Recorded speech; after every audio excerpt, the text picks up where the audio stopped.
Natumaini kuwa ni wazima wa afya na hamjambo. Mimi sijambo, sijui wewe. Nina mti huu wa mkorosho. Naufahamu sana mti wa mkorosho. La sasa nikupatie tiba nzuri ambayo inaweza kumaliza changamoto zako za kichefu-chefu. Kama unahisi una kichefu-chefu cha mara kwa mara, kujisikia vibaya, kichwa, kutapika, basi mti wa mkorosho ama majani haya mateke ya mkorosho yana uwezo wa kutibu changamoto hiyo inayokusumbua mara kwa mara. Sasa unatumiaje ili kuweza kuondoa kichefu-chefu kinachokusumbua kwa muda mrefu?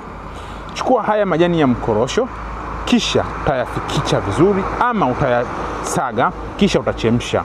Yale maji huwa unatumia glasi moja asubuhi, glasi moja jioni. Kwa muda wa siku 3 tu utakuwa umeweza kuondoa maumivu makali ya kichwa, kichefu-chefu, tumbo, mchefuko wa tumbo, kuharisha, kote kuna kata.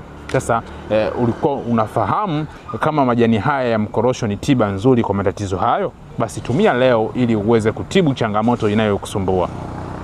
Mimi ni mtaalamu ninayekushauri kila siku. Sasa leo nimekushauri kutumia majani ya mkorosho kwa ajili ya kuweza kutibu changamoto hizo tu chache. Lakini fuatilia vipindi vyangu kila siku, utaweza kuona tiba nyingi na tiba mbalimbali ninazoweza kuelekeza kwa ajili ya kuweza kutibu changamoto mbalimbali. Kujifunza ni bure. Ni bando lako tu.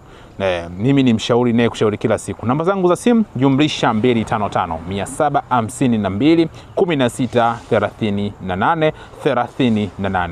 Usisahau kunifollow, nitakufollow back. Like, comment, share.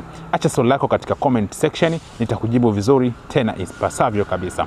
Lakini kama utashindwa kuandaa dawa aina yoyote ile, niambie ama nipigie simu ili niweze kukuandalia dawa iliyokuwa nzuri, niweze kukupatia popote pale ulipo. Usipate tabu kuweza kuandaa dawa. Huenda labda kuna sehemu zingine ulipo wewe hakuna miti, baadhi ya miti ambayo ninakuelekeza, lakini mimi kwa sababu tayari nimeshaandaa dawa kila kitu, wewe nitafute tu niweze kukupatia tiba popote pale ulipo, utapata tiba. Usisahau kusubscribe katika channel yetu ya YouTube. Kutakia siku njema. Bye bye.